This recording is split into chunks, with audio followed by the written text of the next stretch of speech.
What's good, everybody? It's your boy Big Nate. Welcome back to Big Nate's Book Reviews, home of the best book reviews. And oh ho ho, today we have got a very interesting video. Today we are talking about the recent Cormac Mccarthy controversy, where it effectively came out that he was sleeping with this underage girl who was essentially his muse for a lot of his writing. So we're going to talk about that whole story, but I also want to make this a larger conversation just about this idea of separating the art from the artist, which I think is a super interesting question, which I've been thinking about a lot lately in light of these recent events. But before we get into any of that, you know I got the doobie. It is ready to be sparked. You know I got the cup of joe. It's ready to be sipped. And today we are sparking and sipping for, I'll give this one, we're going to do for both Cormac Mccarthy and AUGUSTA BRITT, who is the woman whose story, who is after all these years finally coming out to tell her story with Cormac Mccarthy. So if you got your doobie at home, what the fuck you think we're going to do with this? Spark it. And without further ado, let's get into the discussion. So I want to just talk about the situation just briefly, like in a nutshell, what actually was the beginning of this relationship with Cormac and this girl, woman, AUGUSTA BRITT. So what happened was, apparently Cormac Mccarthy was just lounging at a motel poolside, and there was this girl who was 16 at the time named AUGUSTA, and she happened to be reading one of Cormac Mccarthy's books, which was The Orchard Keeper, and she recognized that he was in fact him. And I don't know the specifics, but essentially what happens is she comes out, she has like a stolen revolver, because yeah, by the way, this story gets crazy. FBI chasing them, like forging birth certificates, stolen gun, all that good shit. But she comes out with a stolen revolver, and as legend has it, I mean, this is according to BRITT herself, Cormac Mccarthy apparently says, like, you know, little lady, like, what do you plan on shooting me with that gun? And she's like, no, I want you to sign the copy of my book, to which Cormac Mccarthy was extremely surprised. And that was the beginning of their relationship, and, you know, the rest is history. So that's, you know, that's the beginning of their story. So we're going to get into all that, but just briefly, like, if you're somehow not, if you've been living under a literary rock, ooh, alliteration, do you see me? Unless you've been living under a literary rock, you're going to know who Cormac Mccarthy is. He's one of the most famous American authors, I would say, ever to do it. He's authors of such classics as Blood Meridian, The Road, All the Pretty Horses, No Country for Old Men, Suttree. Bro's got a catalog. He died last year recently, I think at the age of 89 from prostate cancer. But honestly, I don't want to spend a whole lot of time talking about Cormac McCarthy's background. I've done that elsewhere. But more importantly, this is honestly, this article which I'm talking about and this whole controversy is really the story of AUGUSTA BRITT. So I think it's super important to actually tell her version of it, and, like, again, her just actual life story, not necessarily in terms of Cormac's life, but in terms of her own life. So the story goes, and this is pretty early on in the article, which I'll link to all that in the description, but essentially when she was very young, something happened to AUGUSTA BRITT, which was described as basically like hideously, violently traumatic. Like it's AUGUSTA herself, even though this was very much her laying her life bare, she did not weigh in basically at all. We just know it was a horribly traumatizing event where her and her family, I believe, were kidnapped, taken out to the desert, where we're just going to say unspeakable things were done. So this was a hugely, obviously, impactful experience for AUGUSTA. It also destroyed her family entirely. So her father became an alcoholic, and whenever he saw AUGUSTA was saying that it essentially reminded him of the event, and that he would get into these fits of rage and essentially would just beat her, sometimes to the point of hospitalizations. And the thing that's so crazy about that to me is when she's talking about it in the article, she is essentially like, I don't even blame him, because there's not, you know, first, like, what can you possibly do in that kind of situation? Like the situation, the thing that happened, right? The traumatic event. She's just like, the point is, I think for her to be so forgiving of her father just speaks to how truly heinous this event was. So that stuff, anyway, we don't have to linger on that, but it's just another example of how those experiences can truly break apart a family, because they were separated. She was sent into foster homes, and apparently, I don't know how this is like allowed to happen, but she was basically just bounced back and forth between foster home, and all of them apparently would beat her in varying degrees, and oftentimes, again, to the point of hospitalization. And I think it was either just after hospitalization that she met Cormac, or they'd maybe been talking for a little bit before it happened. But Cormac goes to her and is essentially like, I'm going on my way to Mexico. If you want, you can come with me. And he says, at any point, if you want to go back, I'll pay for your fare to go back. I can send you back home. But he also, in a way for her to make, like, you know, an informed, autonomous decision, he tells her very explicitly, but just, you know, be aware, if you do this, your life is going to, you know, fundamentally change. And ultimately she says yes, and the two essentially run away together. And there's this whole, right, they're actively running from the FBI. Like, the legend has it that at some point FBI was chasing them not chasing, but like, you know, was, because it basically, if you think about it, I think what happened, they don't really say it explicitly, but I think he is technically legally like just kidnapped her and fled to Mexico, also with a stolen gun. And because, and yeah, let's not beat around the bush here. When he was 43, that's when Britt says that they had sex. She was 17, he was 43. So that's a third count right there of statutory rape. So all those things combined, again, it's a wild story. But it's also important to know, like, we're going to talk about, because all of this is leading to how can you separate the art from the artist. But there's a few more things I want to talk about, because for one, they had a relationship, right? It wasn't just like this one-time thing. They had a lifelong, until the day Cormac McCarthy died, over the course of over 50 years, or 40 years, whatever, 40-something years, they kept a more or less active correspondence to varying degrees of like being in a relationship, but to the very end, they would still have phone calls frequently. And she describes him as the person she loves most. And this is now, right? With the hindsight, I think I forget what it is, but I think she's like 63 or something. So she's not the young and impressionable teenager. She's had time to think about and reflect and, you know, look, you know, objectively at these things. And so I pulled up a quote. I just want to read a quote from Britt here, just talking about her relationship with McCarthy. I think, you know, better to hear from the horse's mouth herself. So, I loved him more than anything. He kept me safe, gave me protection. He was everything to me. Everything. He was my anchor. He was my world. He was my home. Even when we didn't live together anymore. Those things happen to you, that young and that awful. You don't really heal. You just patch yourself up the best you can and move on. By the way, she's like actually a good writer in herself. She has some banger passages. I encourage you to read the full article. And Cormac gave me protection and safety when I had none. I would be dead if I didn't meet him. And he was the most important person in my life, the person I love the most. He was my anchor, and now that he's gone, she pauses, I'm shiftless. And part of her reluctance for even wanting to come out and talk about her story in the first place was because she was afraid that people would interpret it wrong and that Cormac wouldn't be there to, as she says, defend himself. So again, this is someone, I think it's undeniable. This is a person, AGUSTA, right, who has a sincere and profound love for Cormac McCarthy. But at the same time, I think it goes without saying, Cormac should not have had sex with a girl that young, because especially in her young and traumatic and therefore vulnerable phase, like, I think you could have done all the positive influences, been a good influence on her life and everything like that without having sex with her. But what's interesting to me is that the thing that AGUSTA actually, the reason she kind of cut Cormac off, at least for part of her life, and then again, even through all that, they were still talking, but just in terms of like an active relationship, it wasn't that aspect of things, but it was the fact that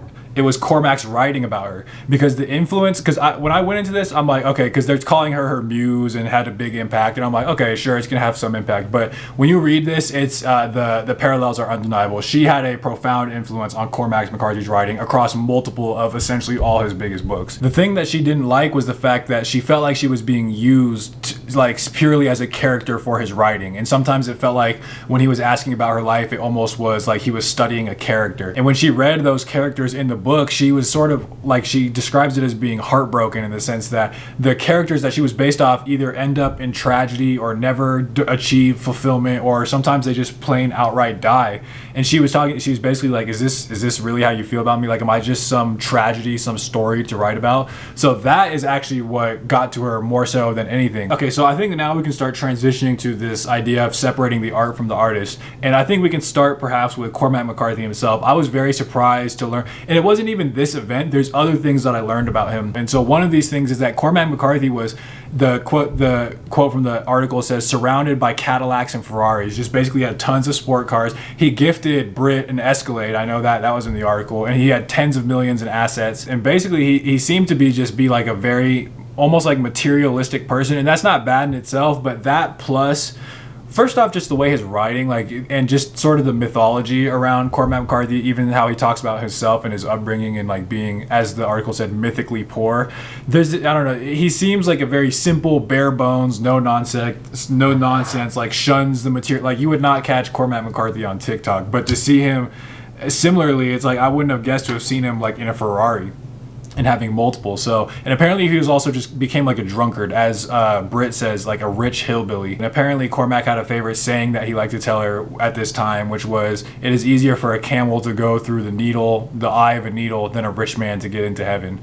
So this kind of stuff, like seeing him like broken, depressed, pitiful. And I also found out apparently he was like abused, like physically, like beat essentially as a child. So These were things I didn't know about him, and again, in some respects may or may not affect my reading of his books. We'll have to see. But now we're gonna just start talking about fully this idea of, can you separate the art from the artist? Like when we in light of everything I just talked about, how should we now interpret the major works of Cormac McCarthy? I'm of two minds here. So on the one hand, there's this idea, which I feel like I have mostly subscribed to this aspect, which is that the artist is just a vessel through which the art finds its expression, right? Like this is the idea that Carl Jung talks about, like the extrovert. It's almost as if you're being possessed.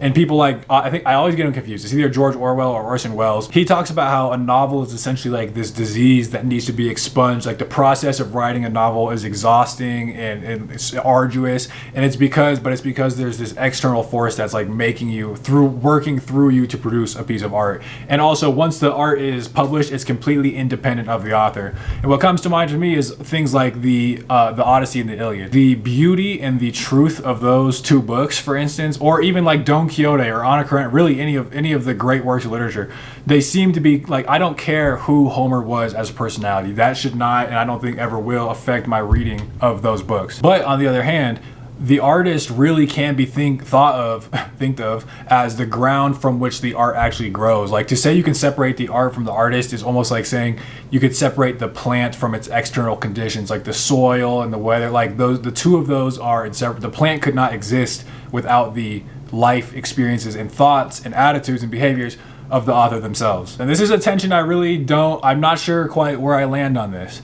And just because on the one, it's also true that knowledge about the author, I think for me, does change your interpretation of the text. Like, and oftentimes in a way that enriches it. So Dostoevsky, for instance, the story of him he was essentially going to be executed, or it was a mock execution, but for all intents and purposes, he got on his knees ready to be killed, but at the last second it's called off. That was a profoundly moving event for Dostoevsky. It was a core memory, after which he developed lifelong epilepsy, and epilepsy is also a theme in his writing, so just even more to the point.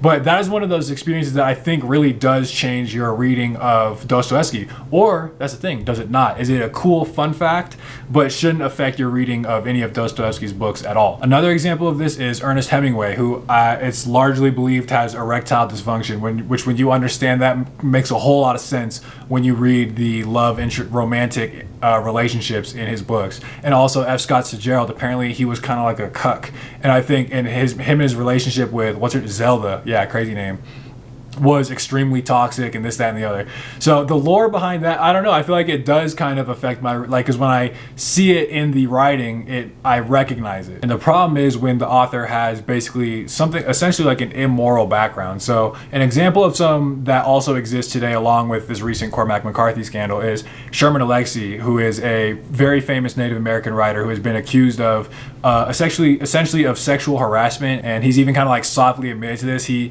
admits that he had hurt people, but he didn't say much more about that. But that's one of those things which, I mean, this one raises multiple problems, because my girl, for instance, read a book by Sherman Alexie, really liked it, but has actively not bought it because even if she thinks there might be literary merit to it, it's like supporting someone who's in an immoral position, not to mention the fact that you might actually read the text differently knowing that. Another example that comes to mind is Neil Gaiman, who's another famous American author who is famous for texts like Coraline, of which the movie is based on, Sandman, American Gods. There's a ton of things that Neil Gaiman has done, and he recently had, again, multiple women come up against what sound like some pretty not chill sexual harassment. And that's the thing, Neil Gaiman, when he wrote Coraline, even though it's got its dark themes, was ultimately like a positive, wholesome message. So to hear someone preach wholesomeness and then you find out behind the scenes they're groping and kissing women unwantedly, it's what my girl, she said it like this, it's like a breach of trust. There's also people like Schopenhauer, for instance, who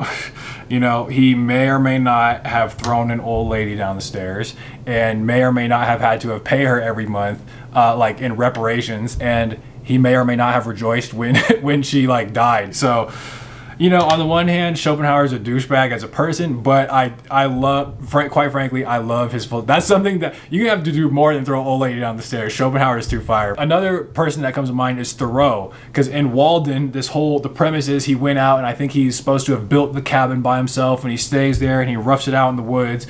But apparently, he was getting his laundry done by his mom like every couple weeks by the train, and he had people help him build the cabin. So, but then again, if I read Walden, is it going to make the insights there any less true? Or like, are these just fun facts, or are they actually integral to the text? Another thing is, this doesn't happen just in literature. This happens, for instance, in film. Like, you know, Louis C.K., apparently I think he like forced women to like watch him masturbate or something. So, and again, he's supposed to be like this ragtag but ultimately kind of like moral comedian. So when you hear that, also ragtag was not the word, rugged, you get what I'm saying.